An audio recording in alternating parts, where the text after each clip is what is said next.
नमस्ते दोस्तों।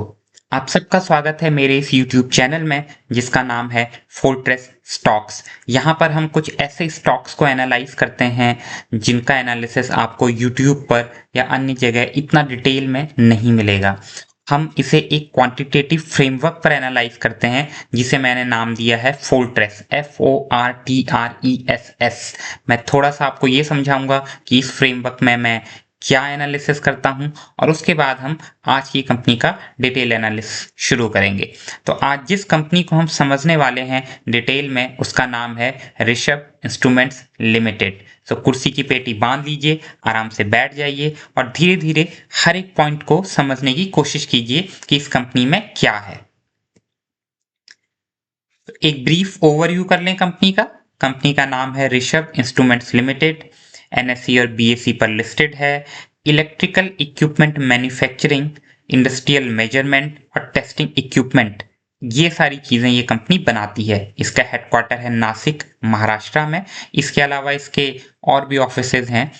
पोलैंड में ऑफिस है, चाइना में ऑफिस है, वो हम आगे डिस्कस करेंगे। इनके फाउंडर और प्रमोटर जो है उनका नाम है नरेंद्र जोहारीमल गोलिया। 30 से ज़्यादा सालों का इंडस्ट्री का इनका एक्सपीरियंस है और वेबसाइट भी आप इसकी यहाँ पे देख सकते हैं। अब मैं बात करता हूँ अपने फोर्ट्रेस मॉडल के बारे में, जिसे मैं पहले भी आपको समझा चुका हूँ, लेकिन जो लोग नए आए हैं मेरे इस चैनल पर उन्हें समझाने के लिए। एफ में मैं डिस्कस करता हूँ कंपनी का बिजनेस मॉडल, इसके कोर ऑपरेशंस क्या मोट हैं, कैसे कंपनी ग्रोथ इनिशिएटिव्स ले रही है। ओ में मैं एनालाइज करता हूँ कंपनी का शेयर होल्डिंग पैटर्न कैसा है, इसके मैनेजमेंट की क्वालिटी कैसी है, क्या कोई कॉर्पोरेट गवर्नेंस के इशू हैं या नहीं, और कैपिटल एलोकेशन कंपनी किस तरीके से कर रही है। आर, जो कि एक बड़ा इंपॉर्टेंट मेट्रिक है, इसमें मैं एनालाइज करता हूँ कंपनी के रेवेन्यू को, इसकी ग्रोथ मेट्रिक्स को, रेवेन्यू की क्वालिटी को, कस्टमर कंसंट्रेशन को और फ्यूचर रेवेन्यू ग्रोथ के क्या कैटलिस्ट हो सकते हैं उन्हें। इसके बाद मैं डिस्कस करता हूँ टी, जहां पर मैं एनालाइज करता हूँ कंपनी की बैलेंस शीट, कितनी स्ट्रेंथ है बैलेंस शीट में, वर्किंग कैपिटल क्या है, डेट पोजीशन क्या है, कैश फ्लो की क्वालिटी क्या है। इसके बाद हम डिस्कस करते हैं कंपनी में आर अर्थात returns on capital, ROE, ROC, ROA, efficiency matrix, asset utilisation etcetera. इसके बाद हम डिस्कस करते हैं ई अर्थात इकोनॉमिक वैल्यू, जो है कंपनी का वैल्यूएशन। इसे हम मल्टीपल एंगल से देखते हैं, एक तो डिफरेंट तरीके के मेट्रिक्स पर, कौन सा मेट्रिक इस कंपनी के लिए सही मेट्रिक होगा, साथ ही इसके पेयर्स के वैल्यूएशन से कंपेयर करते हैं, इसके हिस्टोरिकल वैल्यूएशन से कंपेयर करते हैं।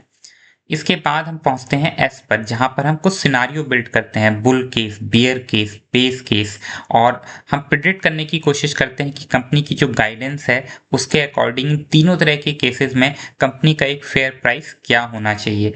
और लास्ट में हम बात करते हैं कंपनी के सेंटीमेंट्स की। सेंटीमेंट्स मींस इस समय जो टेक्निकल चार्ट पर कंपनी का पैटर्न दिख रहा है, जो प्राइस एक्शन हो रहा है, उसमें कौन कौन से सेंटिमेंटल फैक्टर्स हैं जो इसके लिए जिम्मेदार हैं।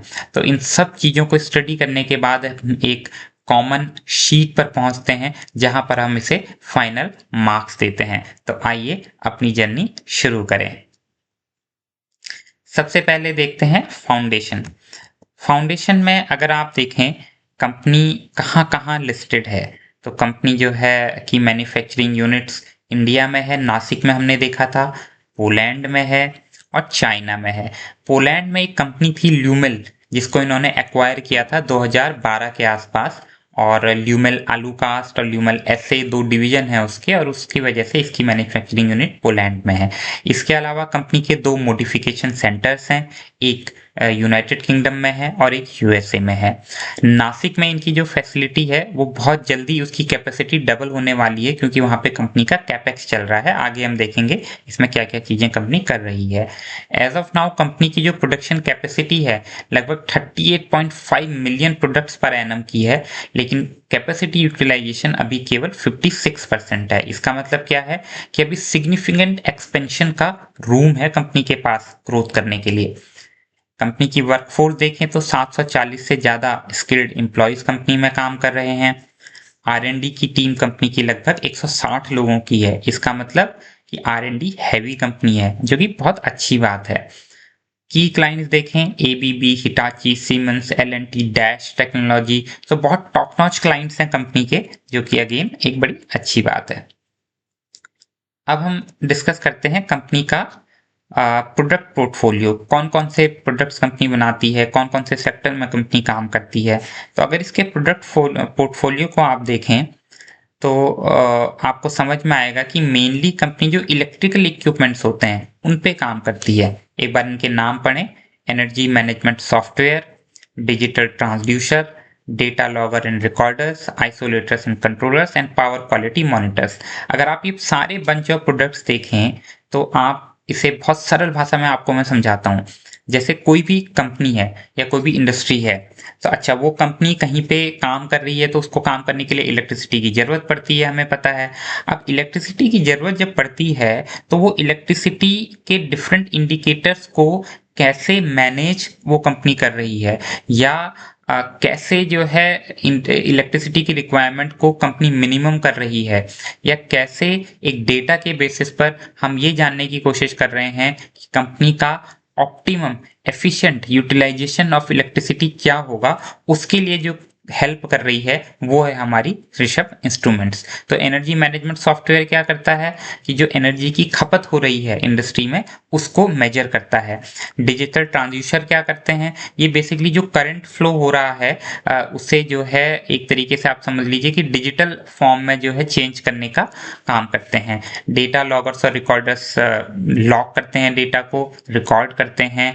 Isolators, controllers, power quality monitor, जहां पर हम सारी चीजें देख सकते हैं। तो एक पूरा bunch of products company offer कर रही है किसी भी इंडस्ट्री में जो इलेक्ट्रिसिटी का ऑप्टिमम यूटिलाइजेशन होना चाहिए, या जानना है मुझे कि कितनी इलेक्ट्रिसिटी की खपत हो रही है, कहाँ पे मैं सेव कर सकता हूँ इलेक्ट्रिसिटी को, तो उन सब के लिए ये प्रोडक्ट्स काम में आते हैं। अब इनके कस्टमर्स कौन हैं? कस्टमर्स हैं कंपनी के लार्ज इंडस्ट्रियल कॉन्ग्लोमरेट्स। ऑब्वियसली यहाँ पे मैक्सिमम इलेक्ट्रिसिटी की खपत होती है तो ये लोग इसके कस्टमर हैं। गवर्नमेंट इंफ्रास्ट्रक्चर एजेंसीज, जो इंफ्रास्ट्रक्चर बिल्ड होता है गवर्नमेंट में, वहां पर भी इन प्रोडक्ट्स की जरूरत होती है। Power utilities, engineering, construction, system integrators, तो काफी जगह ये यूटिलाइज होते हैं इस तरह के प्रोडक्ट्स, क्योंकि इलेक्ट्रिसिटी की जरूरत तो सभी जगह है, इसलिए सब जगह इनका यूज हो जाता है। इनकी एप्लीकेशंस हमने पढ़ी। रेवेन्यू की कैरेक्टरिस्टिक्स क्या है, मतलब जो रेवेन्यू जनरेट करती है कंपनी अपने इन इलेक्ट्रिकल ऑटोमेशन प्रोडक्ट्स के जरिए, वो किस तरीके का होता है, तो वो देखें हम। तो एक तो प्रोजेक्ट बेस्ड होता है और स्टैंडिंग भी होता है। ड्यूरेशन लगभग इनका 3 से 12 महीने का होता है, जहाँ पे प्रोजेक्ट बेस्ड होता है। और स्टैंडिंग में तो अपना अलग से जो ये इसके इक्विपमेंट्स हैं उनको परचेज कर ही सकती हैं वेरियस कंपनीज। रिकरिंग होता है या नहीं होता, मॉडरेट है, क्योंकि जैसे एक बार कंपनी से खरीद लिया तो कुछ टाइम तक जब तक वो ठीक चल रहा है जरूरत होती नहीं है।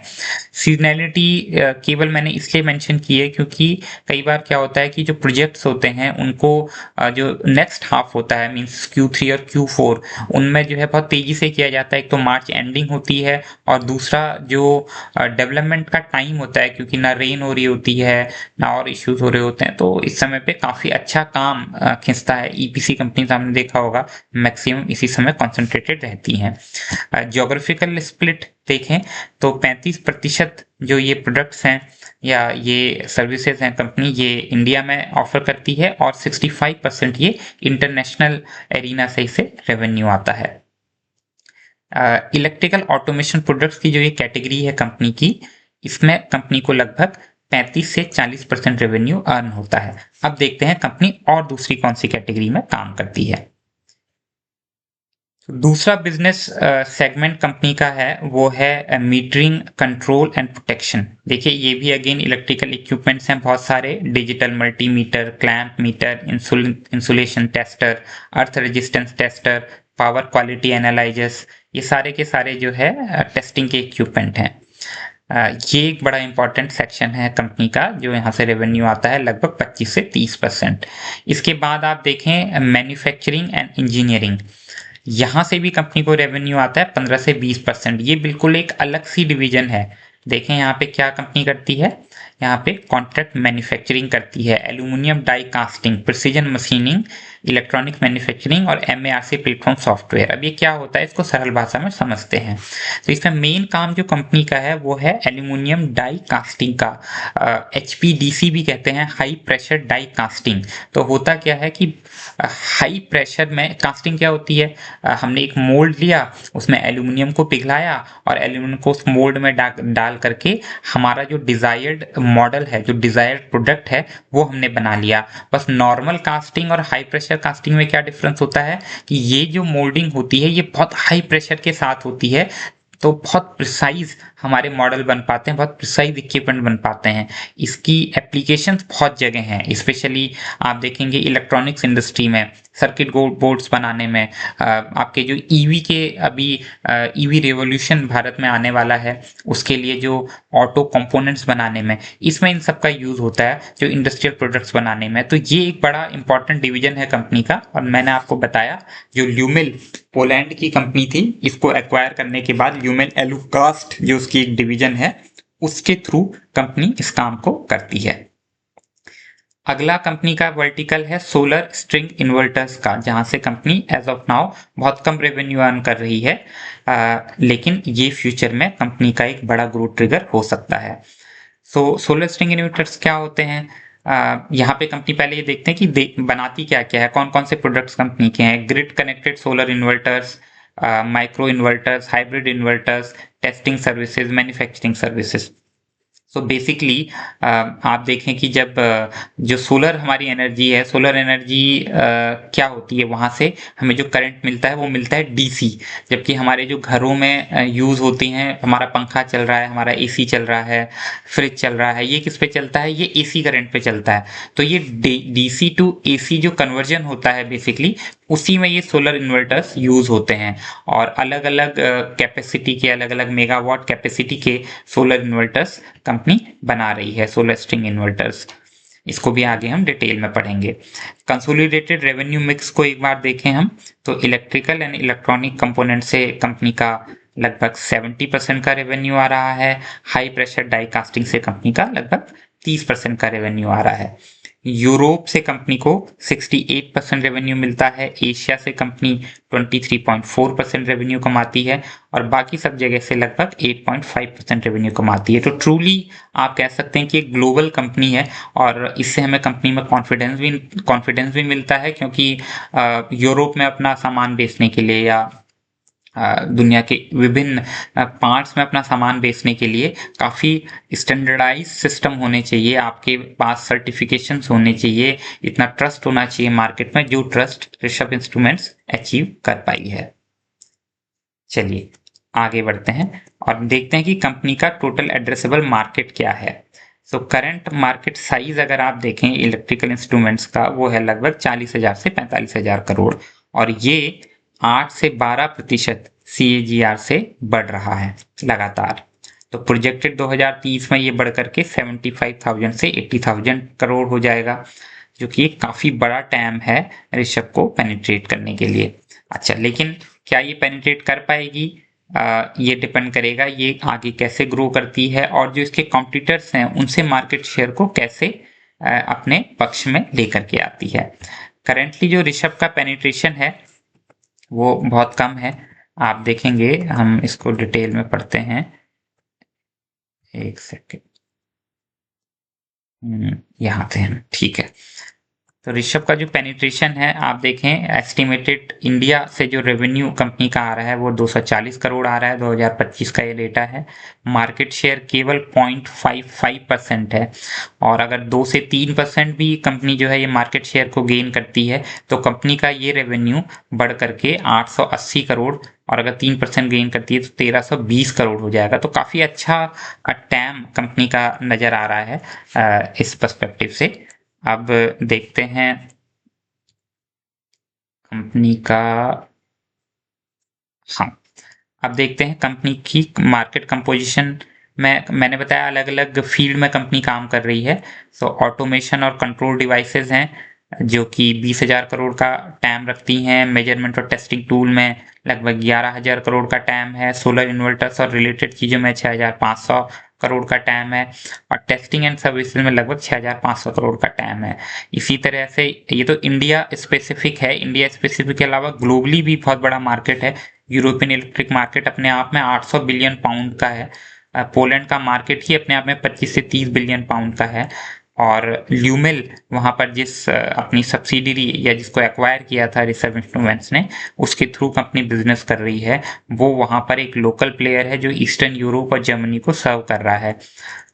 Industrial growth drivers, electronics and semiconductor industrial IoT. आप देखेंगे कि भारत सरकार ने रिसेंटली इलेक्ट्रॉनिक मैन्युफैक्चरिंग इंडस्ट्री को बूस्ट करने के लिए पीएलआई स्कीम लॉन्च की है और काफ़ी ज़्यादा पुश कर रही है। तो ये एक बड़ा ग्रोथ ड्राइवर हो सकता है आगे कंपनी की ग्रोथ में। साथ में भारत में ईवी रेवोल्यूशन आ रहा है, कनेक्टेड व्हीकल्स आ रहे हैं और ये ईवी के जो कंपोनेंट बनेंगे, ऑटो कंपोनेंट, उनके लिए जो इनका डाई कास्टिंग वाला सेगमेंट है वो बहुत बड़ा रोल प्ले कर सकता है और कंपनी की ग्रोथ में मदद कर सकता है। इसके बाद है सोलर स्ट्रिंग इन्वर्टर्स। ये भी एक बहुत बड़ा मार्केट है जो $1,290 मिलियन डॉलर का मार्केट है और लगभग जो है 10 से 12% CAGR पे ग्रो कर रहा है। फिर पीएम सूर्य घर मुफ्त बिजली योजना जो भारत सरकार ने लॉन्च की थी, जिसके अंदर हर घर में बेसिकली हमें सोलर सिस्टम्स लगाने हैं और सोलर के थ्रू इलेक्ट्रिसिटी को जनरेट करना है। तो इस तरीके से ये सारे के सारे ग्रोथ ड्राइवर्स हैं जो इस कंपनी को आगे ग्रो करने में मदद कर सकते हैं। अब हम डिस्कस करते हैं कंपनी का कॉम्पिटिटिव लैंडस्केप, मींस कंपनी के कौन कौन से कॉम्पिटिटर्स हैं और उनके मुकाबले कंपनी की पोजीशन क्या है। तो अगर आप देखें जो इलेक्ट्रिकल कंपोनेंट्स हैं उसमें एक प्रीमियम टियर है जहां पर कुछ कंपनीज आती हैं, सीमेंस, एबीबी, शैंडियर एंड हेवल्स। इसमें से सबसे ज्यादा करीब कंपनी के हैं सीमेंस और शैंडियर। आप देखेंगे दोनों ही टॉप नॉच ब्रांड्स हैं। मिड टियर में कंपनीज आती हैं जैसे क्रॉम्पटन ग्रीव्स और वेस्को। और बजट टीयर्स में फिर आते हैं चाइनीज मैन्युफैक्चरर जो कि काफी सस्ते सामान बेचकर मार्केट को फ्लड करते हैं, जैसे और सेक्टर में करते हैं यहाँ पे भी करते हैं। अच्छा, जिस तरह के इंस्ट्रूमेंट्स शब बनाता है वो ज़्यादातर कमोडिटी मेजरमेंट इंस्ट्रूमेंट्स हैं और यहाँ पे प्राइस ड्रिवन कंपटीशन बहुत ज़्यादा होता है। इस कारण चाइनीज इंस्ट्रूमेंट से हमेशा इसे जो है प्राइस पॉइंट पे लड़ाई करनी होती है। बहुत ज़्यादा डिफ्रेंशिएशन नहीं है कि ये जो है बहुत प्रीमियम प्राइसिंग को कमांड कर सके ऋषभ, ऐसा मुझे लगता है। अगर सप्लायर पावर की आप बात करें तो ये केवल मॉडरेट यहाँ पे कंपनी का मोड मुझे नज़र आता है, क्योंकि जो रॉ मटेरियल हैं, सेमीकंडक्टर्स, इलेक्ट्रॉनिक कंपोनेंट्स, उनका तो कुछ करता नहीं है ऋषभ, वो तो वहाँ सब सोर्स करता है ना। स्पेशलाइज्ड कंपोनेंट के लिमिटेड सप्लायर्स हैं लेकिन अल्टरनेटिव्स अवेलेबल हैं वहाँ पे। फिर उसके बाद जो है लेबर है, तो स्किल टेक्नीशियन नासिक में अवेलेबल हैं कंपनी के पास। और सप्लाई चेन डिपेंडेंसी कंपनी की है, क्योंकि कंपनी जो है बेसिकली अपने डिस्ट्रीब्यूटर्स के थ्रू अपना सामान बेचती है और खरीदती, सोर्स भी करती है सामान को और बीच में जो है अपनी फैक्ट्री के थ्रू उसे डिजायर्ड वे में ढाल देती है। बाइंग बायर पावर मतलब कौन कौन लोग सामान खरीदते हैं, तो एक तो लार्ज बायर्स हैं, यूटिलिटीज हैं, गवर्नमेंट हैं। तो जब लार्ज वॉल्यूम में ये कोई चीज़ें खरीदते हैं तो निगोशिएट करते हैं तो ऋषभ की जो निगोशिएशन कैपेसिटी है और जो जो उसका प्राइस पॉइंट है वो थोड़ा सा कम हो जाता है कंपेरेटिवली। फिर इसके अलावा जो स्मॉलर कस्टमर्स हैं, जो लार्ज कस्टमर है तो निगोशिएट करके सस्ता ले लेते हैं, और स्मॉलर कस्टमर्स में क्या होता है, वो होते हैं बड़े प्राइस सेंसिटिव, मतलब थोड़ा सा प्राइस कम हुआ, थोड़ा सा प्राइस ज्यादा हुआ तो उसके बेस पे अपना बाइंग का डिसीजन चेंज कर लेते हैं। स्विचिंग कॉस्ट बहुत लो है। स्विचिंग कॉस्ट लो होने का मतलब क्या है कि आसानी से शिफ्ट हो सकते हैं एक कंपनी से दूसरे कंपनी में बायर्स। तो स्टैंडर्ड प्रोडक्ट्स होते हैं, इसलिए भी जो है ये ऋषभ का कोई बहुत स्ट्रॉन्ग नीश नहीं लग रहा है। और ओईएम कस्टमर्स के पास अपनी निगोशिएटिंग पावर होती है। तो ये सारी बायर्स के पर्सपेक्टिव से मैंने इसे एनालाइज किया। इसके बाद थ्रेट्स ऑफ सब्स्टिट्यूट, ये कम है इस कंपनी में थ्रेट ऑफ सब्स्टिट्यूट, क्योंकि electrical measurement and automation essential part होता है, कोई इसका सब्स्टिट्यूट तो हो नहीं सकता, है ना। तो इस तरीके से यहाँ पे कंपनी ठीक है। बैरियर्स टू एंट्री हैं क्या, तो कुछ हाई बैरियर्स हैं, जैसे मैन्युफैक्चरिंग एक्सपर्टीज रिक्वायर्ड है इलेक्ट्रिकल इक्विपमेंट्स के लिए, कई क्वालिटी सर्टिफिकेशन लेने पड़ते हैं, NABL, ISO, जिसमें थोड़ा सा टाइम लगता है, कैपिटल भी लगती है। डिस्ट्रीब्यूशन नेटवर्क नीडेड है over a period of time अपने प्रोडक्ट्स को सेल करने के लिए। तो ये सब हाई बैरियर की कैटेगरी में आते हैं। अच्छा, लो बैरियर की कैटेगरी में क्या चीज़ें हैं? जो टेक्नोलॉजी यूज़ हो रही है वो बहुत हाईली प्रोप्राइटरी नहीं है और उसे और कंपनीज भी बना सकती हैं। कैपिटल रिक्वायरमेंट होती है मॉडरेट ही, जैसे 50 से 100 करोड़ का कैपेक्स कोई कर ले तो अपना एक फैक्ट्री सेटअप करके इन्हें बनाना शुरू कर सकता है। और सबसे मेन इंपॉर्टेंट चीज होती है चाइनीज प्लेयर, जो कि लो कॉस्ट सेगमेंट में बहुत आसानी से एंटर कर जाते हैं।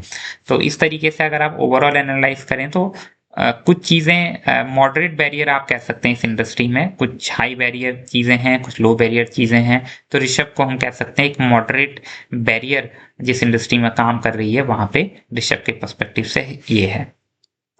तो कंपनी के मोट को एक बार एनालाइज करें। हम हर बार ये देखते हैं जब बिजनेस मॉडल पढ़ते हैं कि क्या उस कंपनी का एक स्पेसिफिक नीश है, मोट है, तो वो समझने की कोशिश करते हैं। तो पहले जिस फैक्टर पे मैंने इसे एनालाइज किया है वो है ब्रांड कस्टमर लॉयल्टी। तो कह सकते हैं कि ऋषभ एक कोई बड़ा हाउस होल्ड नेम तो है नहीं, लो स्विचिंग कॉस्ट है, कस्टमर स्विच कर जाता है प्राइस पॉइंट पे, कोई प्रीमियम ब्रांड पोजीशनिंग नहीं है, तो मुझे ये वीक नजर आता है एज ऑफ नाउ। टेक्नोलॉजी और पेटेंट्स हम देखें तो स्टैंडर्ड टेक्नोलॉजी है, कोई बहुत प्रोप्राइटरी टेक्नोलॉजी नहीं है। हालांकि 2 ग्लोबल पेटेंट्स हैं, 5 R&D सेंटर हैं, बट अभी भी कोई बहुत स्ट्रॉन्ग मोट में इसे नहीं कहूँगा। हाँ, इन फ्यूचर अगर R&D करके कंपनी बहुत अच्छा कर पाती है तो मैं इसे एक बढ़िया मोट मानूंगा कंपनी के लिए। स्केल एंड कॉस्ट लीडरशिप, ये इमर्जिंग, ये मोड जो है इमर्ज हो रहा है धीरे धीरे, क्योंकि कंपनी स्केल कर रही है मैन्युफैक्चरिंग को, नासिक की अपनी कैपेसिटी को डबल कर रही है, तो इकोनॉमी ऑफ स्केल आ रहा है, कंपनी को ऑपरेटिंग लेवरेज मिल रहा है, तो यहाँ पर कंपनी का ये मोड इमर्ज हो रहा है। नेटवर्क इफेक्ट कोई बहुत ज़्यादा कंपनी का नहीं मैं मान सकता हूँ, क्योंकि B2B ट्रांजेक्शनल बिजनेस है, कोई प्लेटफॉर्म इकोसिस्टम तो है नहीं, तो यहाँ पे कोई नेटवर्क इफेक्ट जैसी कोई चीज़ नहीं होती। स्विचिंग कॉस्ट वीक मोड है इस पर्सपेक्टिव से, क्योंकि लोग आसानी से स्विच कर जाते हैं, प्राइस सेंसिटिव है ये सेक्टर, स्पेशली लो कॉस्ट वाले पार्ट में। रेगुलेटरी बैरियर्स यहाँ पे मॉडरेट मोड है, क्योंकि सर्टिफिकेशन आपको लेने होते हैं और कोई भी तुरंत मुंह उठा करके कल एक कंपनी शुरू नहीं कर सकता कि चलो मैं कल से जो प्रोडक्ट है ऋषभ के मैं भी बनाऊंगा। डिस्ट्रीब्यूशन नेटवर्क मॉडरेट है, 3,500 से ज़्यादा डायरेक्ट कस्टमर्स, 40 से ज़्यादा distributors, long standing government relationship. तो डिस्ट्रीब्यूशन नेटवर्क में मॉडरेट मोड रखती है company. Supply chain integration absent सा है, क्योंकि बैकवर्ड इंटीग्रेशन है नहीं, जो कंपोनेंट सप्लायर्स हैं उन पे डिपेंडेंट है, वहां से कंपनी कंपोनेंट लेती है और उसके बाद डिस्ट्रीब्यूटर्स के थ्रू इसे सेल करती है। R&D एंड इनोवेशन, इसको भी मैं मॉडरेट मोड मानूंगा। तो डेफिनेटली R&D पे कंपनी इन्वेस्ट कर रही है, 160 के आसपास लोग इसमें काम भी कर रहे हैं as per company. DSIR lab approval मिलता है, टीम डिज़ाइन रजिस्ट्रेशन कंपनी के हैं, लेकिन प्रोडक्ट्स इनके इवोल्यूशनरी हैं, बहुत रिवॉल्यूशनरी नहीं है। आगे आगे देखते हैं कि अगर कंपनी R&D में अच्छा कर पाती है तो क्या करेगी। तो अगर केवल मोड की बात मैं करूं तो 5 में से इसको 3 नंबर ही मैंने दिए हैं, जो फाउंडेशन का एक छोटा सा पार्ट है हमारा मोड एनालिसिस उसमें। अब देखते हैं कि कंपनी के स्ट्रेटेजिक इनिशिएटिव्स क्या हैं और कंपनी के ग्रोथ प्लान्स क्या हैं। तो अगर हम देखें, एक तो कंपनी का जो नासिक का प्लांट है वहां पर मैन्युफैक्चरिंग का एक्सपेंशन कर रही है कंपनी। इसकी प्रोजेक्ट कॉस्ट 629 करोड़ है, जिसका कंप्लीशन है लगभग अप्रैल 2026 तक पूरा हो जाएगा, ऐसा कंपनी का कहना है। 50% ये कंप्लीट हो चुका है। इस कैपेसिटी एडिशन से कंपनी को एडिशनल 100 से 150 करोड़ एनुअली रेवेन्यू रियलाइजेशन हो सकता है जब ये अपनी फुल कैपेसिटी में रन करेगा। इसके बाद दूसरा जो स्ट्रेटेजिक इनिशिएटिव है, जो हालांकि काफ़ी पहले कंपनी ने कर लिया था, वो है ल्यूमेल एक्विजिशन एंड इंटीग्रेशन, जिसके 2 ब्रांच हैं ल्यूमेल की, जो पोलैंड की एक कंपनी है। इसमें है ल्यूमेल एसए जो कि इलेक्ट्रॉनिक्स के बिजनेस में है, और एक है ल्यूमेल एलुकास जो कि हाई प्रेशर डाई कास्टिंग के बिजनेस में है। इसके थ्रू कंपनी पूरा यूरोपियन मार्केट कैटर कर रही है, पोलैंड, जर्मनी, चेक रिपब्लिक, ईस्टर्न यूरोप। तो अगर ये ठीक तरीके से इंटीग्रेट हो जाता है ल्यूमेल, जो कि अभी भी वो प्रोसेस चल रहा है, हम आगे देखेंगे कि कैसे जो इनका HPDC का बिजनेस है उसमें हेडविंड्स थी और अब धीरे धीरे कंपनी उसे ट्रैक पे लाने की कोशिश कर रही है। तो अगर ये अच्छे तरीके से स्केल हो जाता है तो कंपनी के लिए बहुत अच्छा ग्रोथ ट्रिगर ये हो सकता है। अगला जो ग्रोथ ट्रिगर है वो है solar and renewable energy expansion. तो भारत सरकार का जो टारगेट है कि 500 गीगावाट सोलर एनर्जी हमें प्रोड्यूस करनी है, तो इन्वर्टर की डिमांड लगातार ग्रो करेगी, 15% से ग्रो करेगी और ये कंपनी का एक बहुत बड़ा पोर्टफोलियो बन सकता है अगर ये ठीक तरीके से स्केल अप हो जाए। इसके लिए गवर्नमेंट सपोर्ट भी काफ़ी अच्छा मिल रहा है। पीएलआई स्कीम जो है सोलर मैन्युफैक्चरिंग के लिए गवर्नमेंट ने इंट्रोड्यूस की है। ज्योग्राफिकल एक्सपेंशन देखें तो अभी साउथ ईस्ट इंडिया का पेनिट्रेशन कंपनी कर रही है। इसके अलावा टीयर 2 टीयर 3 सिटीज में कंपनी जा रही है। इंटरनेशनली जो ल्यूमिल का यूरोपियन डिस्ट्रीब्यूशन नेटवर्क है उसको यूज कर रही है। टारगेट मार्केट जो कंपनी के हैं middle east, USA, Africa etcetera. तो अगर कंपनी ज्योग्राफिकली एक्सपैंड करती है और अच्छे तरीके से तो ये भी एक बड़ा इंपॉर्टेंट ग्रोथ ट्रिगर हो सकता है। तो इस तरीके से ये सारे कंपनी के स्ट्रेटेजिक इनिशिएटिव्स थे और ग्रोथ प्लान्स थे। तो ओवरऑल जो मार्क्स कंपनी को मिले हैं फाउंडेशन वाले सेक्शन में वो हैं 5.8 आउट ऑफ 10। यहाँ पर मैंने इनको समराइज किया हुआ है, पॉजिटिव फैक्टर्स और नेगेटिव फैक्टर्स को। आप इस वीडियो को पॉज करके इन्हें देख सकते हैं। आगे बढ़ते हैं। तो फोर्ट्रेस मॉडल का जो दूसरा कंपोनेंट है वो है हमारा ओ अर्थात ओनर्स एंड ऑर्गेनाइजेशन। तो यहाँ पर सबसे पहले हम देखेंगे कि कंपनी का शेयर होल्डिंग पैटर्न कैसा है। तो अगर आप देखें प्रमोटर्स की शेयर होल्डिंग 2023 से जब से कंपनी ने आईपीओ किया 17.68 से अभी घट करके 69.81 हो गई है, जो कि लगभग सेम मेंटेन किया हुआ है प्रमोटर्स ने, जो कि बहुत अच्छी चीज़ है। बहुत ज़्यादा इसमें डी ग्रोथ नहीं हुई है। म्यूचुअल फंड्स को अगर आप देखें तो 13.63% से घट करके 11.60% हुए हैं। हालांकि थोड़ा सा कम हुआ है ये परसेंटेज, लेकिन फिर भी काफी अच्छा माना जा सकता है। इसमें म्यूचुअल फंड अपना ट्रस्ट दिखा रहे हैं। एफआईआई की होल्डिंग 2.10 से ऑलमोस्ट नील हो गई थी, लेकिन सितंबर क्वार्टर में एफआईआई ने थोड़ा सा ऐड किया है, 0.35% इनकी होल्डिंग हो गई है। तो इसके साथ ही जो है DIIs की भी बहुत अच्छी होल्डिंग है, आप यहाँ पे देख सकते हैं। रिटेल या पब्लिक जो है लगभग 17.83% इसमें है। तो ये DII और म्यूचुअल फंड ये लगभग एक ही हैं, मतलब इनको आप देखिएगा। तो एक तरीके से स्टेबल प्रमोटर कंट्रोल नजर आ रहा है, कंसिस्टेंट होल्डिंग है प्रमोटर की। एफआईआई डेफिनेटली बाहर गए हैं कंपनी से निकल करके, लेकिन अब सितंबर में वापस भी आए हैं। और रिटेल हल्का फुल्का इंक्रीज हुआ है 12.85 से 17.83। फिर भी देखा जाए तो एक promoter and DII heavy company है, जो कि एक अच्छी कैरेक्टरिस्टिक है। एक बार फाउंडर का प्रोफाइल चेक करें तो श्री नरेंद्र जोहारीमल गोलिया जो फाउंडर और चेयरमैन है, 30 साल से ज़्यादा का इंडस्ट्री एक्सपीरियंस है इनका। आईआईटी बॉम्बे के एलुमनस हैं, जिनकी क्रेडिबिलिटी को बढ़ाती है ये चीज़। और इन्होंने कंपनी एक कॉन्सेप्ट से काफ़ी स्केल करके लेके आए हैं कंपनी को, जो एक अच्छी बात है।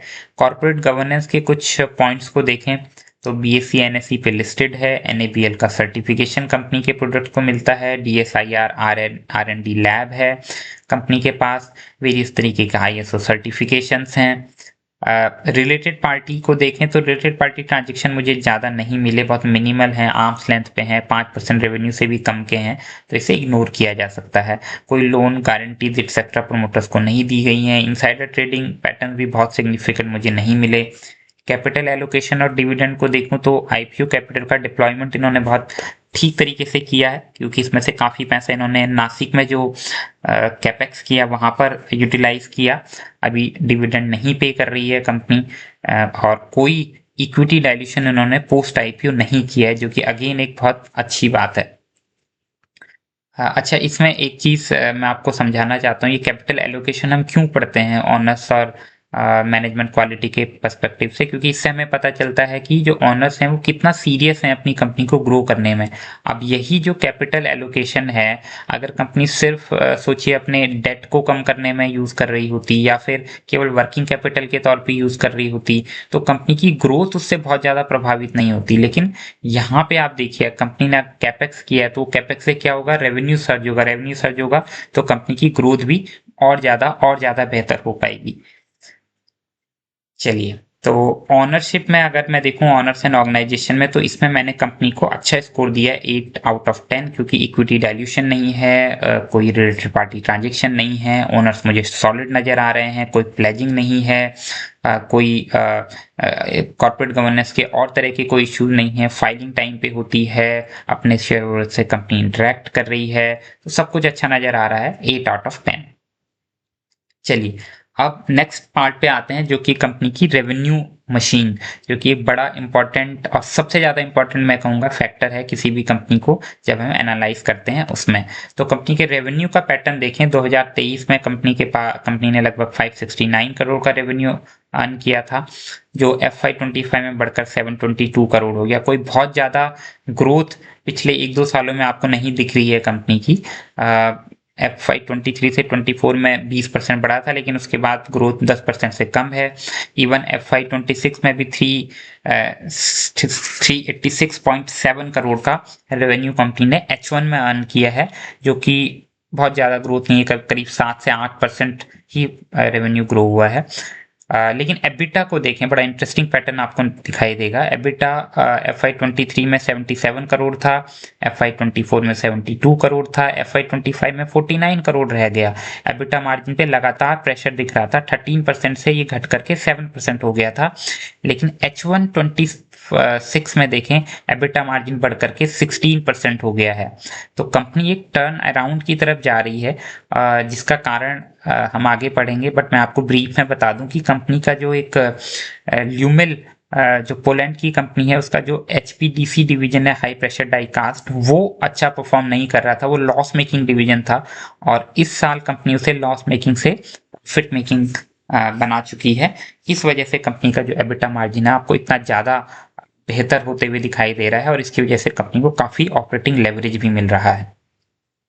पैट की बात करूं तो FY23 में 50 करोड़ का पैट था, FY24 में 40, FY25 में 21, लगातार घटते चलते जा रहा है पैट। मार्जिन भी आप देखें घटते चलते चला जा रहा है।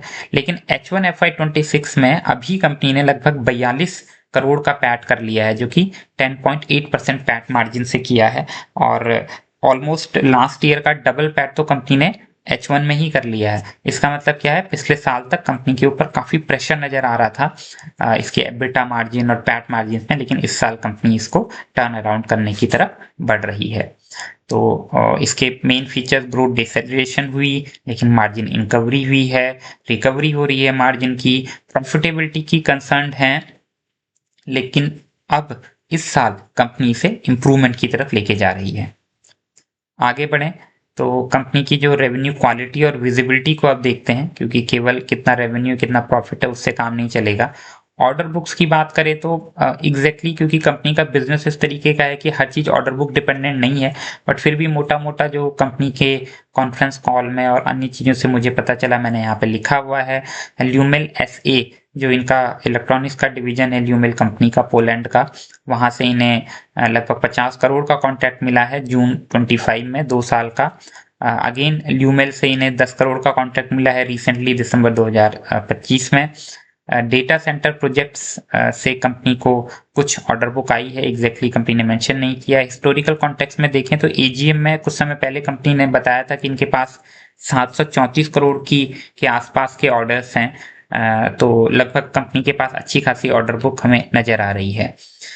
कस्टमर कंसंट्रेशन रिस्क बहुत ज़्यादा नहीं है कंपनी में, बहुत लो रिस्क है। इनके टॉप 10 कस्टमर्स केवल 32% FY23 रेवेन्यू कमा रहे हैं। एक्सीलेंट डाइवर्सिफिकेशन हमें दिख रहा है, 3,500 से ज़्यादा कस्टमर्स हैं, कोई मेजर डिपेंडेंसी नहीं है, तो सस्टेनेबल नज़र आ रहा है इस पॉइंट ऑफ व्यू से रेवेन्यू जनरेशन कंपनी का। कोई कस्टमर कंसंट्रेशन रिस्क नहीं है कंपनी में।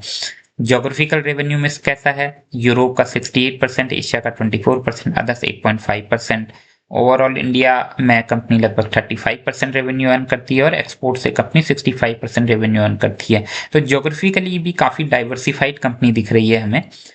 रेवेन्यू प्रेडिक्टेबिलिटी, मीटरिंग डिवाइसेस जो कंपनी बेचती है उसमें मॉडरेट टू हाई है, क्योंकि ये खराब होते रहते हैं, ख़त्म होते रहते हैं, ज़रूरत पड़ती रहती है, तो बार बार इनको बाइंग आती रहती है इनकी।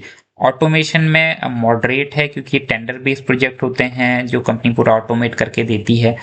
मैन्युफैक्चरिंग में रेवेन्यू प्रेडिक्टेबिलिटी अगेन मॉडरेट है, मिक्स कॉन्ट्रैक्ट हैं कंपनी के। सोलर में लो और मॉडरेट है और सीजनल भी है, क्योंकि जिस समय सोलर अभी जैसे बारिश हो रही थी उस समय सोलर नहीं हो पाएगा, ठंड के समय पे सोलर नहीं हो पाएगा, तो ये सीजनल रहता है यहाँ पे रेवेन्यू प्रोडिक्शन। तो ओवरऑल रेवेन्यू प्रेडिक्टेबिलिटी मुझे मॉडरेट नजर आई, लेकिन ऑर्डर बुक ठीक है, कस्टमर कॉन्सेंट्रेशन रिस्क बिल्कुल नहीं है, जोग्राफिकल रेवेन्यू मिक्स भी एक्सीलेंट है। अब आगे बढ़ते हैं, कंपनी के देखते हैं फ्यूचर ग्रोथ ड्राइवर्स और कैटलिस्ट क्या हैं। इनमें से कुछ चीजों को हम पहले पढ़ चुके हैं और कुछ चीजों को हम और डिटेल में समझेंगे। तो एक तो क्या हो रहा है, कंपनी का जो नासिक का डिवीजन है, नासिक में जो कंपनी की फैक्ट्री है, कंपनी उसे एक्सपेंड कर रही है, कैपेक्स का एक्सपेंशन कर रही है। 30 से 40% इसमें जो है कंपनी की कैपेसिटी ऐड हो जाएगी। अपनी खुद की कैपेसिटी को तो ये डबल कर रही है लगभग, और रेवेन्यू पोटेंशियल यहाँ से कंपनी का है 100 से लेकर के 150 करोड़ एनुअली। हालांकि इसको फुल यूटिलाइजेशन होने में थोड़ा सा टाइम लगेगा। सोलर इन्वर्टर ग्रोथ बहुत अच्छी हो सकती है। जो इन्वर्टर का टैम है सोलर इन्वर्टर का, वो 480 से 600 करोड़ है, और कंपनी अगर इसे ठीक से एग्जीक्यूट कर ले जाती है तो यहाँ पे इस सेक्शन में कंपनी बहुत अच्छे तरीके से ग्रो कर सकती है।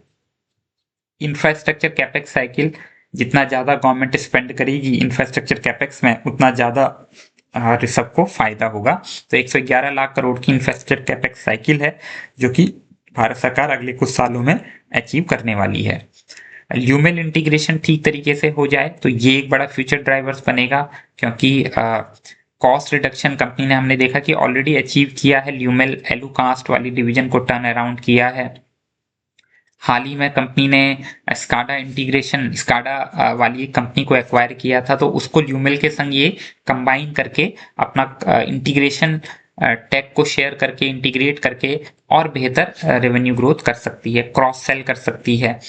एक्सपोर्ट एक्सपेंशन, ये एक बड़ा ग्रोथ ट्रिगर होगा। कंपनी अब अलग अलग मार्केट्स में जा रही है, जैसे मिडिल ईस्ट है, साउथ ईस्ट एशिया है, इन सब मार्केट्स को भी एक्सप्लोर कर रही है, यूएस मार्केट को एक्सप्लोर कर रही है, यूरोप में और भारत में तो है ही।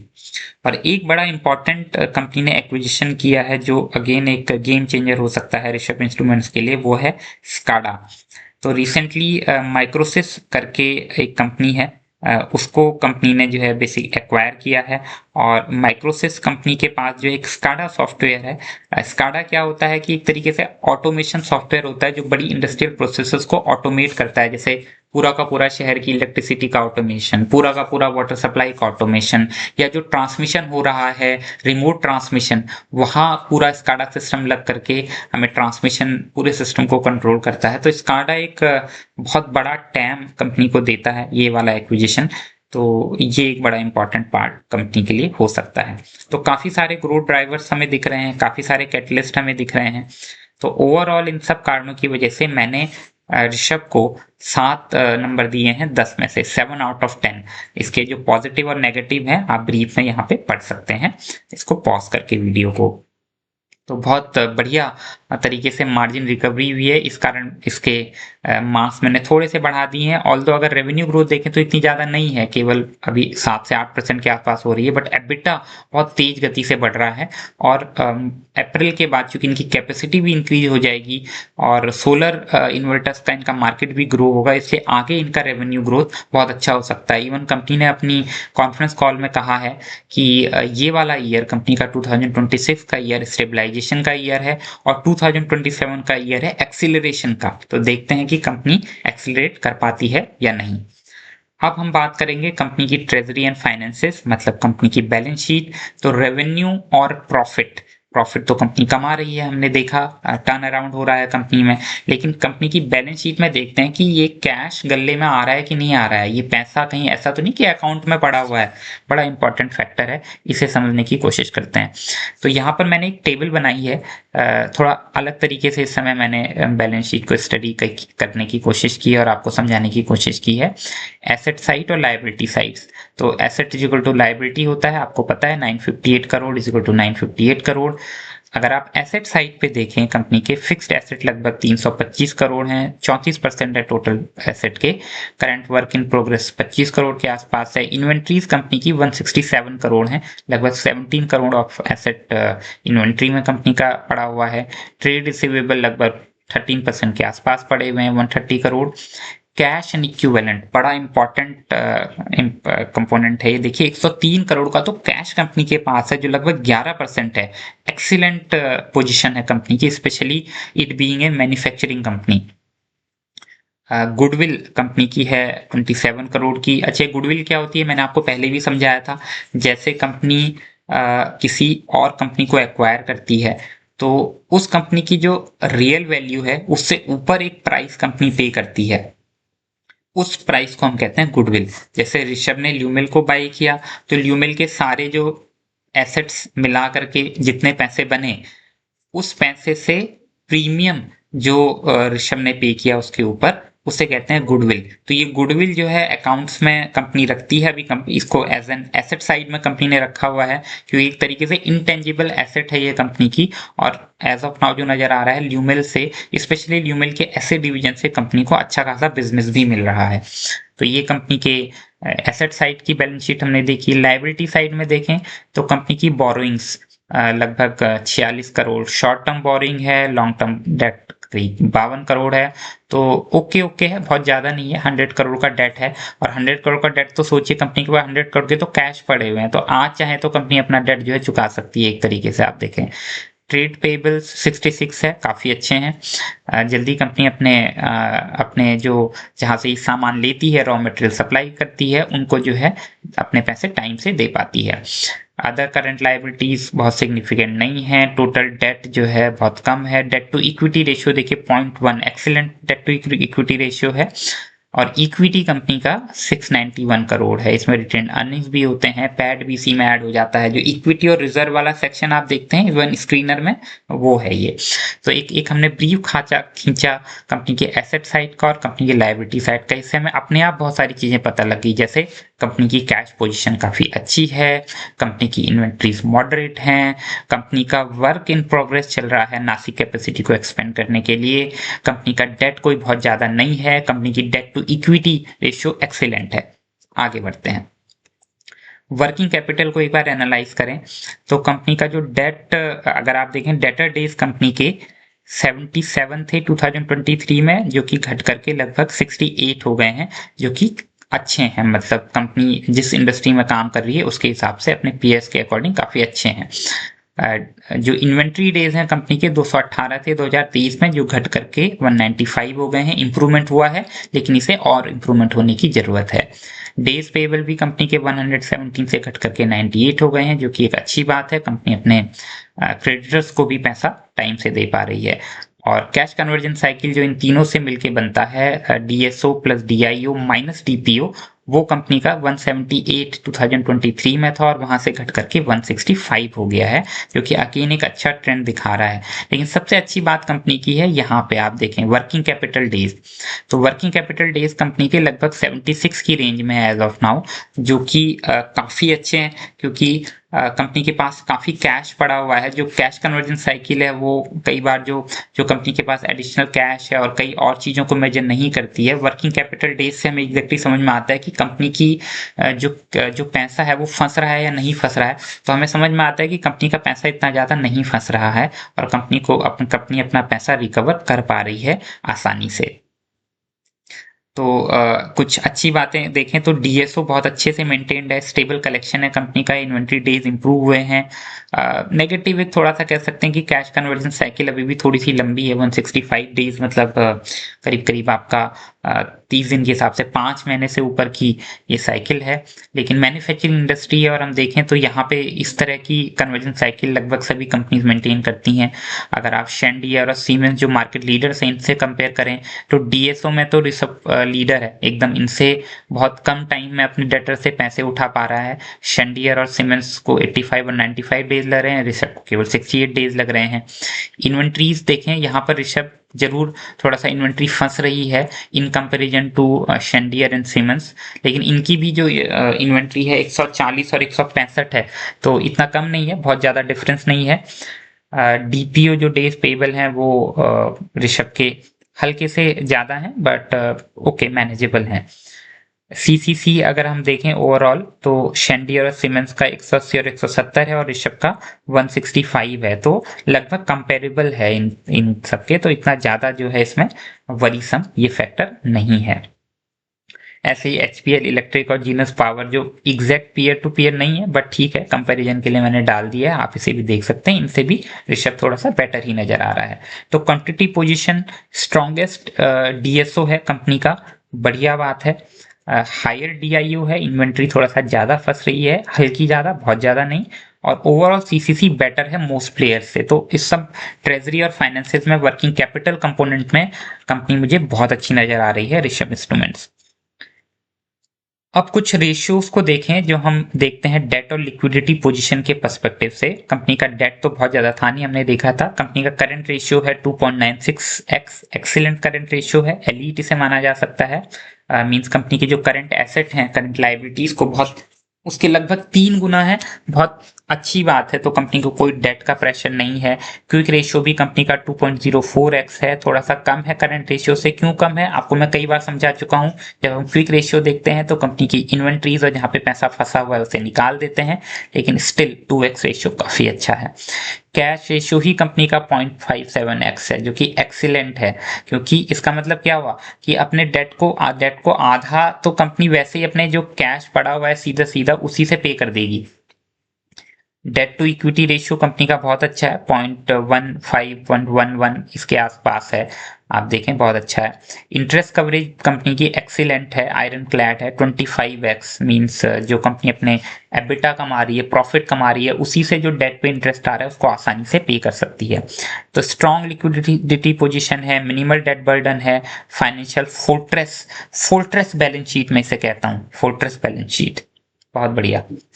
इसके बाद बात करें कंपनी के एसेट क्वालिटी और कैपिटल इंटेंसिटी की, तो फिक्स्ड एसेट टर्नओवर कंपनी का ऋषभ का है 2.32x। इसके कंपैरेटिवली शेंडियर और सीमेंस का एसेट टर्नओवर ज्यादा नजर आ रहा है, ऑलमोस्ट 3 गुना, 6.2 और 6.58। टोटल एसेट टर्नओवर में भी ऐसा ही है, ऋषभ का कम है। आरओए भी, रिटर्न ऑन एसेट भी कंपनी का कम है। और फिक्स्ड एसेट टू सेल जो ऋषभ की हैं वो काफी ज्यादा है, 43%। यहाँ पर कंपनी का प्रॉब्लम नजर आ रहा है। कंपनी का जो टोटल एसेट टर्नओवर है वो इंडस्ट्री एवरेज जो 1.5 से 2x है उससे थोड़ा सा कम है। एसेट हैवी बिजनेस है और inefficient capital utilisation as of now दिखाई दे रहा है। ये शायद इसलिए भी दिखाई दे रहा है क्योंकि अभी कंपनी ग्रोथ फेज में है और अपना कैपेक्स कर रही है, एसेट्स को एक तरीके से बढ़ा रही है। तो एसेट्स क्योंकि कंपनी के इंक्रीज हो रहे हैं एक तरीके से, तो धीरे धीरे जब ये एसेट्स को यूटिलाइज कंपनी करना शुरू करेगी और एसेट से टर्नओवर निकालना शुरू करिए। देखिए बहुत बहुत सिंपल होती हैं चीजें समझना। आप एकदम सिंपल तरीके से अपने दिमाग में सोचिए, जब मैं बात कर रहा हूँ एसेट टर्नओवर की तो इसका क्या मतलब हुआ। टर्नओवर मतलब क्या हुआ, कंपनी का जो रेवेन्यू है, कंपनी जो सेल कर रही है। अच्छा, सेल कंपनी किसके बेसिस पे करती है, अपनी एसेट के बेसिस पे, क्योंकि जो कंपनी की सारी अंडरलाइंग एसेट्स हैं, चाहे फिक्स्ड एसेट हैं और अदर एसेट्स हैं, वो सब यूटिलाइज होती हैं कंपनी को ये सेल करने के लिए। तो अगर जो है जो टर्नओवर आपका बढ़ना है, टोटल एसेट टर्नओवर मतलब कितने एसेट पे कंपनी कितना टर्नओवर कर रही है, अगर वो बढ़ना है तो इसके लिए क्या करना पड़ेगा, टर्नओवर को करना पड़ेगा इंक्रीज, मतलब सेल बढ़नी चाहिए, रेवेन्यू बढ़ना चाहिए और जो एसेट होने चाहिए कंपनी के वो लगभग जो है फिक्स हो जाने चाहिए। क्योंकि इसके तो हैवी एसेट होते हैं तो फिक्स हो जानी चाहिए एक टाइम के बाद। तो ऐसा कब होगा, जब कंपनी अपने ग्रोथ फेज में होती है और लगातार कैपेक्स कर रही है, जैसे नासिक की कैपेसिटी को बढ़ा रही है, तो भैया इसका तब तो एसेट हमारा अभी इंक्रीज हो रहा है। लेकिन जिस रेशियो से एसेट इंक्रीज हो रहा है उस रेशियो से टर्नओवर तो इंक्रीज नहीं हो रहा है, क्योंकि अभी तो कंपनी की फैक्ट्री लग रही है, लगने के बाद उससे रेवेन्यू जनरेट होगा ना। तो इसलिए जो है हमें थोड़ा वेट करना पड़ेगा। जैसे जैसे कंपनी की एसेट का यूटिलाइजेशन शुरू होगा ऋषभ का, इसका टर्नओवर बढ़ना शुरू होगा और ऑटोमेटिकली इसका जो टोटल एसेट टर्नओवर है वो भी इंक्रीज होना शुरू हो जाएगा, है ना। तो ये हमें केवल पढ़ना नहीं है क्वांटिटेटिवली, हमें हर चीज को एनालाइज करना है, समझना है कि ऋषभ इंस्ट्रूमेंट्स का जो टोटल एसेट टर्नओवर है, जो रिटर्न ऑन एसेट्स है, ये सब कम है। क्यों कम है भाई, इसका कारण क्या है, खाली लिखा हुआ है तो कम है इसलिए नहीं, उसके पीछे की का लॉजिक समझना है, उससे पीछे की सारी चीजों को हमें जानना है, एक कहानी के तौर पे इसको पढ़ना है। चलिए आगे बढ़ता हूं। कैश फ्लो एनालिसिस करते हैं जो अब कैश फ्लो आपको अपने आप ही समझ में आ गया होगा कंपनी का कि कैश फ्लो कंपनी का अच्छा ही रहने वाला है और ये क्वांटिटी में क्वांटिटेटिवली भी हमें नजर आएगा। FY23 में ऑपरेटिंग कैश फ्लो 28 करोड़ था, FY25 में बढ़ के 65 करोड़ हो गया और H1 FY26 में भी ये 52.7 करोड़ का ऑपरेटिंग कैश फ्लो कंपनी का है। इन्वेस्टिंग कैश फ्लो और फाइनेंसिंग कैश फ्लो आप यहाँ पे देख सकते हैं। देखिए इन्वेस्टिंग कैश फ्लो कंपनी ने FY24 में चूंकि कैपेक्स में काफी पैसे इन्वेस्ट किए थे, FY25 में भी काफी पैसे इन्वेस्ट किए थे, H1 FY26 में भी कंपनी इन्वेस्ट कर रही है, तो इन्वेस्टिंग कैश फ्लो आपको यहाँ पे नेगेटिव नजर आएंगे हायर क्वांटिटेटिव साइड में, है ना। और नेट कैश फ्लो कंपनी यहाँ से आप निकाल सकते हो आराम से।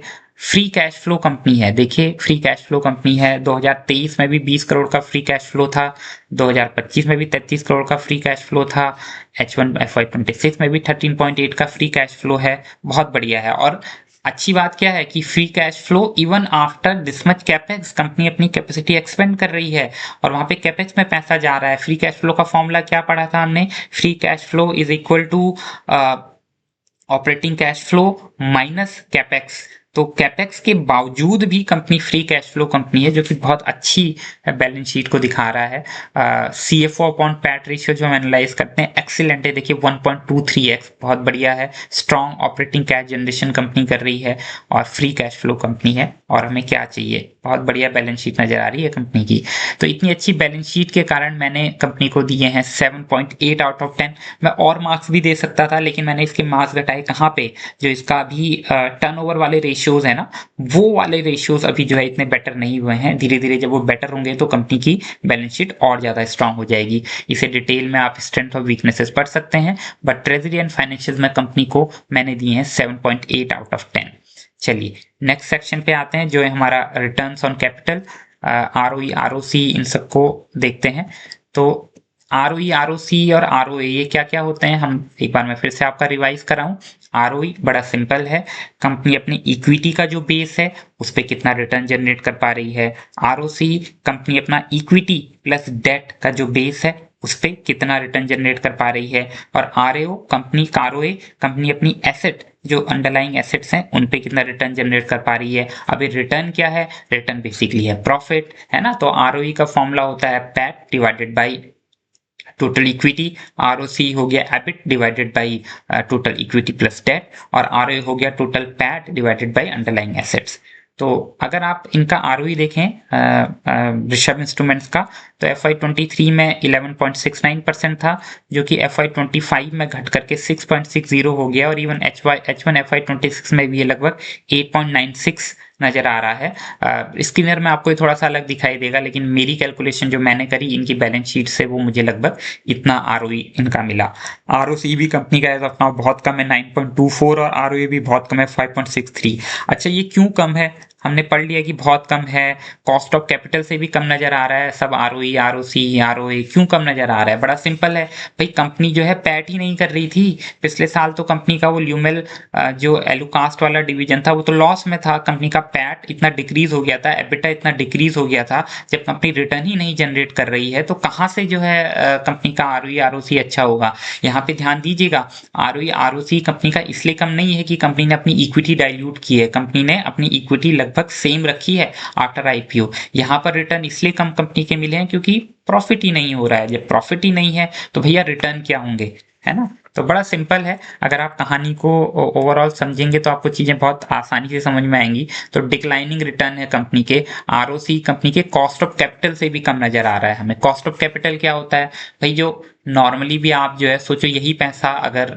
जो इक्विटी वाला पैसा है वो रख दिया जाए बैंक में, तो बैंक ही हमें दे देगा भाई 6 से 7% रिटर्न, प्लस इन्फ्लेशन लगा लो और दो तीन चार, अभी तो बहुत कम है 0.5 to 1% भारत सरकार बता रही है, बट थोड़ा सा और भी लगा लो तो भी 8-10% के आसपास तो हमारी कॉस्ट ऑफ कैपिटल ही हो जाती है एक तरीके से, और उतना रिटर्न तो हमें वैसे ही मिल जाता है। तो उससे भी कम रिटर्न जनरेट किया है ऋषभ ने, जो कि अच्छी बात नहीं है। लेकिन ये स्टोरी समझनी पड़ेगी कि कहाँ पे है, क्या पहले रिटर्न जनरेट नहीं किया तो आगे भी रिटर्न जनरेट नहीं करेगी, ऐसा नहीं है। हमने ऑलरेडी देखा है कि कंपनी का टर्न अराउंड हो रहा है, पिछले 2 क्वार्टर में कंपनी बहुत बढ़िया तरीके से अपने एबिटा और पैट को बढ़ा रही है, और अगले साल से जो कंपनी का कैपेक्स फायर करेगा, जब कंपनी के और मॉड्यूल्स फायर करेंगे तो कंपनी अपने रेवेन्यू को भी बढ़ा सकती है। Let us C.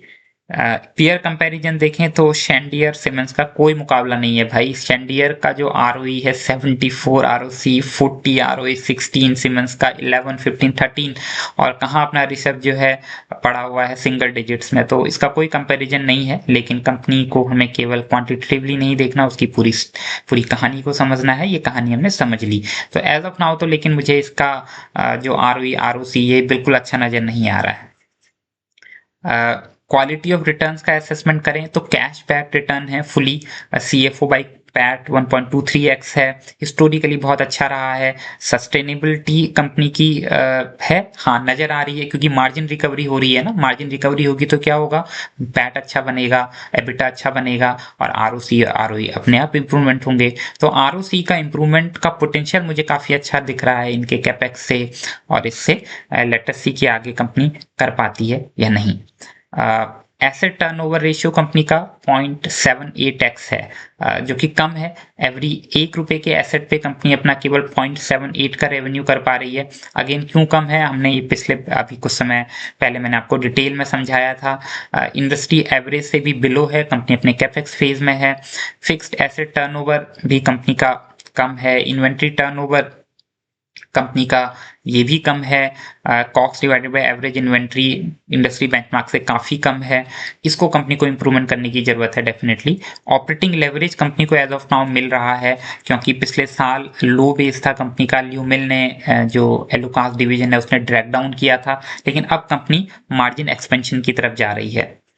Returns on capital का ओवरऑल हम देखें स्कोर, तो मैंने इसको दिया है 4.2 आउट ऑफ 10, जो कि काफी कम है। और आपको समझ में आया होगा क्यों, क्योंकि कंपनी के सारे मीट्रिक्स खराब हैं। भाई फ्यूचर में अच्छा करेगा ना, अभी तो अच्छा नहीं है, मैं तो इसे और कम देता, लेकिन थोड़ी सी विजिबिलिटी मुझे अच्छी नजर आ रही है, इसलिए मैंने इसे 4.2 मार्क्स तब भी दे दिए हैं। आप इसको समराइज करके यहाँ पे पढ़ सकते हैं।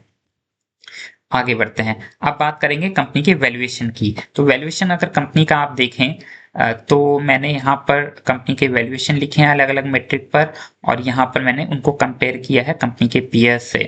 तो पी बाई रेशियो कंपनी का 26 है, शेंडियर का 17, सीमेंस का 65। P by P ratio company का 2.17 है, शेंडियर और सीमेंस का काफी ज्यादा है। ईवी बाई एबिटा कंपनी का 17.8 है, शेंडियर और सीमेंस का काफी ज्यादा है। पी बाई एस कंपनी का 1.9x है, शेंडियर और सीमेंस का काफी ज्यादा है। Market cap to sales company का 1.9x है, शेंडियर और सीमेंस का काफी ज्यादा है।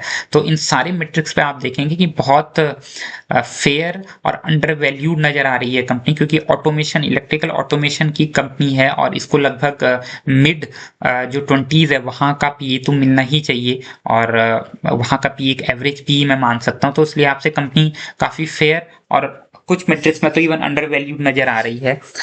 ऋषभ जैसी कंपनी के लिए कौन सा मेट्रिक सबसे अच्छा होता है, तो या तो आप पी देख लें, और वैसे पी से भी अच्छा मेट्रिक यहाँ पे मुझे ईवी बाई एबिटा लगता है, क्योंकि पी कई बार इग्नोर कर देता है जो इनके हमारा जो पैसा फंस रहा है इन्वेंट्रीज में और इन सब में, उन सबको इग्नोर कर देता है। और जो ईवी बाई एबिटा है वो उसमें जो है कई बार जो कंपनी जो डेट लेती हैं वो लेती हैं आगे, जो स्पेशली इन कंपनीज में डेप्रिसिएशन भी बहुत होता है ऋषभ जैसी कंपनीज में, जहाँ पे हैवी कैपेक्स इंडस्ट्री है, तो वहाँ पे ईवी बाई एबिटा भी आप देख सकते हैं। तो ईवी बाई एबिटा भी इसका काफी अट्रैक्टिव नजर आ रहा है। अगर आप हिस्टोरिकल वैल्यूएशन रेंज देखें कंपनी की, तो आईपीओ जो कंपनी का आया था तो ईवी बाई एबिटा कंपनी का 19.6 था, और ये बढ़ करके नवंबर 2024 में 25.1 हुआ, और ट्रफ में सबसे नीचे जब गया था ये 11 था। तो एज ऑफ नाउ जो ईवी बाई एबिटा है, आई थिंक यहाँ पर थोड़ा सा इन्होंने गलत लिखा हुआ है ऋषभ का। ईवी बाई एबिटा है करीब 12.7x, तो ये डिस्काउंट पे नजर आ रहा है ईवी बाई एबिटा ऋषभ का हमें। पी भी आप देखें 26 जो है पी एज ऑफ नाउ अपने लोअर एंड के पास ही है, और अट्रैक्टिव एबिटा नजर आ रहा है। इसको एक बार चेक कीजिएगा 17.8 है या 12.7, बट अगर 17.8 भी है तो बहुत अच्छा है अपने अपने पीयर्स के कंपैरिजन में देखिए, it's very good. PB ratio भी कंपनी का काफी चीप है, और अपने हिस्टोरिकल वैल्यूएशन रेंज में भी ये लोअर साइड पे नजर आ रहा है। तो सारे पॉइंट ऑफ व्यू से कंपनी का जो वैल्यूएशन है वो मुझे सस्ता ही दिख रहा है। आईपीओ मैंने ये देखिए यहाँ पे मैंने ये बनाया है पूरा कंपनी का जो पीक हुआ था 25.1x का ईवी बाय एबिटा रेशियो और करंट जो है 12.7 का और ट्रफ जो है 11 का, तो लगभग अपने ट्रफ के पास है, अपने लोअर साइड के पास है। तो वैल्यूएशन पीक हुए थे, ये सब हमने पढ़ लिया है। इन्वेस्टमेंट एप्लीकेशन क्या है, बहुत अट्रैक्टिव एंट्री पॉइंट है। वैल्यूएशन मुझे काफी अच्छे नजर आ रहे हैं, कंपनी के मार्जिन ऑफ सेफ्टी भी नजर आ रही है, स्पेशली अगर फंडामेंटल्स इनके इंप्रूव हो जाते हैं तो बहुत बढ़िया हो जाएगी मार्जिन ऑफ सेफ्टी। चलिए नेक्स्ट सेक्शन में आते हैं जो कि हमारा सिनारियो बिल्डिंग। यहाँ पर हम बुल केस, बेस केस और बियर केस को बिल्ड करेंगे। बड़ा सिंपल है, इसे मैं बहुत डिटेल में नहीं बताऊंगा, इस टेबल से आप आसानी से समझ सकते हैं। बट ये जानिए कि क्यों मैंने क्या एजम्पशन ली है और उन एजम्पशन से कैलकुलेशंस कैसे करनी है। तो बुल केस में अगर आप देखें FY26 का रेवेन्यू मैंने माना है, पहले बेस केस देख लेते हैं। तो कंपनी का मैंने रेवेन्यू माना है 806 करोड़। ये किस हिसाब से माना है भैया, पिछले साल का रेवेन्यू देखो लगभग 752 करोड़ के आसपास है, तो उससे मैंने थोड़ा सा ग्रोथ इसकी मानी है कि थोड़ा तो ग्रो करेगा भाई, 10%, 9-10% तो ग्रो करेगा मिनिमम, क्योंकि कंपनी ने बोला है कि हम आगे जो है 15% के आसपास, 12 से 15% के आसपास ग्रो करेंगे। तो उसको मैंने उसको मैंने एवरेज एंड पे पकड़ लिया, 12% के आसपास, 10-12%, उसके हिसाब से रेवेन्यू कैलकुलेट किया। फिर कंपनी का जो पी मैंने बेस पी माना है वो 25x का माना है कि 25 पे तो एटलीस्ट ट्रेड करेगी ना भाई कंपनी। और इस हिसाब से जो मैं अगर पैट कंपनी का निकालता हूं तो वो आता है लगभग 88.7 करोड़। या आप ऐसे भी समझ सकते हैं कि केवल 2 क्वार्टर का पैट ऑलरेडी 42 करोड़ समथिंग हो गया है। तो अगले 2 क्वार्टर में भी कंपनी और 46 करोड़ के आसपास आसानी से पैट कर सकती है। तो बेस केस में कंपनी का पैट है 88 करोड़ और इसके हिसाब से जो ईपीएस कंपनी का निकल के आता है वो आता है 23.1। और ईपीएस के हिसाब से जो कंपनी का प्राइस निकल के आएगा, प्राइस कैसे कैलकुलेट करोगे भाई, जो आपका पी रेशियो है 25 है और ईपीएस है 23, दोनों को मल्टीप्लाई करो, आपका प्राइस निकल आएगा। तो प्राइस कंपनी का निकल के आ रहा है 578 बेस केस में FY26 में। इसी तरीके से बुल केस में आप काउंट कर सकते हो ये सारे फैक्टर्स को, इसे आप खुद एक्सरसाइज करिए, समझिए। इसका प्राइस निकल के बुल केस में आ रहा है 777 और बियर केस में कंपनी का प्राइस घट के हो जा रहा है 349। एज ऑफ नाउ कंपनी का शेयर प्राइस क्या है, करीब 381 से लेकर के 400 के बीच हॉवर कर रहा है। बट यहाँ से ऐसे कंपनी का मैंने 3 सिनारियो बिल्ड करके बुल, बेस और बियर केस निकाले। तो वेटेड फेयर वैल्यू अगर आप देखें, यहाँ पे आपको 26 का ही मैंने निकाला, इसी तरह से आप 27 का भी कैलकुलेट कर सकते हो। तो FY26 का वेटेड फेयर वैल्यू अगर मैं देखूं तो बेस केस को मैंने 60% प्रोबेबिलिटी दी है, बुल केस को 20% और बियर केस को 20%। तो सब मिला करके अगर मैं कैलकुलेशन करूं तो कंपनी का जो फेयर प्राइस निकल के आ रहा है based on company guidance, based on probabilities, ये आ रहा है 572, जो अच्छी खासी अपसाइड है करंट प्राइस से। इसी तरीके से FY27 का वेटेड फेयर वैल्यू भी आप निकाल सकते हैं, इसे आप खुद कैलकुलेट कीजिए। ये मेरा निकल के आया 642, जो अगेन एक अच्छी अपसाइड दिखा रहा है। अब हम बात करेंगे अपने लास्ट सेक्शन की, जो है सेंटीमेंट्स एंड सिग्नल्स। आईपीओ की परफॉर्मेंस देखें, वहां से कंपनी की परफॉर्मेंस कोई बहुत अच्छी नहीं रही है। कंपनी अपने आईपीओ प्राइस से जहां पे लिस्ट हुई थी वहां से अभी भी डाउन है, कोई स्ट्रॉन्ग ट्रेंड नहीं दिख रहा है, साइडवेज मूवमेंट दिख रहा है। वॉल्यूम देखें तो कंपनी का कोई बहुत अच्छा नजर नहीं आ रहा है मुझे, कंसोलिडेशन चल रहा है इस तरीके से। एनालिस्ट कवरेज अभी लिमिटेड है कंपनी का। Moving averages company neutral, 200 days MA में न्यूट्रल है, 15 डे एमए में वीकनेस दिखा रही है, स्ट्रॉन्ग ट्रेंड नहीं दिख रहा है। तो सेंटीमेंट स्कोर मैं देखूं कंपनी का तो मैंने इसको कम ही मार्क्स दिए हैं, केवल 4/10। अच्छा, मैंने सिनारियो को इस सिनारियो बिल्डिंग को मार्क्स दिए हैं, आगे दिए हैं, आगे मैं आपको बता दूंगा। सेंटीमेंट्स को मैंने मार्क्स दिए हैं 4/10, जो कि अभी काफी नेगेटिव सेंटीमेंट मुझे नजर आ रहा है। तो अब हम बात करेंगे ओवरऑल फोर्ट्रेस स्कोर की, जो हमारी लास्ट स्लाइड है। तो ओवरऑल अगर हम देखें, फाउंडेशन को मैंने दिए थे 5.8, ऑनर्स को मैंने दी थी 8.1, क्योंकि बहुत एक्सीलेंट मैट्रिक्स कंपनी ने शो की थी। रेवेन्यू को मैंने दिए थे 7.0, क्योंकि एबिटा प्रॉफिटेबिलिटी और प्रॉफिट पैड जो है कंपनी टर्न अराउंड कर रही थी। ट्रेजरी को मैंने बहुत अच्छे मार्क दिए 7.8, फोर्ट्रेस बैलेंस शीट थी। रिटर्न्स बहुत बेकार थे कंपनी के, तो रिफ्लेक्ट होता है मेरे मार्क्स में 4.2। इकोनॉमिक्स मतलब वैल्यूएशन में मैंने कंपनी को दिए 7.5, क्योंकि कंपनी लगभग फेयर और अंडर वैल्यूड सी है मुझे लग रही है। सिनारियो बिल्डिंग कंपनी की बहुत अच्छी है, तीनों सिनारियो में हमें अच्छे रिजल्ट्स मिल रहे हैं FY26 और FY27 में मैंने इसे दिए हैं 8 नंबर 8 आउट ऑफ 10 और सेंटिमेंट्स में मैंने कंपनी को दिए हैं केवल 4 नंबर 4 आउट ऑफ 10। तो ओवरऑल अगर स्कोर कंपनी का आप देखें निकल करके तो आता है 5.7, लेकिन जिस हिसाब से मैं वेटेज कंपनी को देता हूं अलग अलग, रेवेन्यू को सबसे ज्यादा, ट्रेजरी रिटर्न और वैल्यूएशन को लगभग इक्वल 15%, फाउंडेशन ऑनर को 10% और सेंटीमेंट को सबसे कम 5%। तो इस हिसाब से जो कंपनी का वेटेड एवरेज निकल के आ रहा है वो आ रहा है 6.7। ये 6.7 है। तो 6.7 एक एवरेज स्कोर आप समझ सकते हैं, 5.7 नहीं, ये 6.7 होना चाहिए। 6.7 एक एवरेज स्कोर है, एवरेज टू गुड स्कोर आप मान सकते हैं। और की स्ट्रेंथ कंपनी की बैलेंस शीट बहुत जबरदस्त है, डाइवर्सिफाइड बिजनेस है, लास्ट टाइम है, वीकनेस है कि return ratio as of now अच्छे नहीं है, स्टॉक में ट्रेंडिंग में नहीं है स्टॉक। सो आप अपना इन्वेस्टिंग डिसीजन बेस्ड ऑन ये एनालिसिस ले सकते हैं। मुझे आशा है कि आपको मेरा एनालिसिस अच्छा लगा होगा।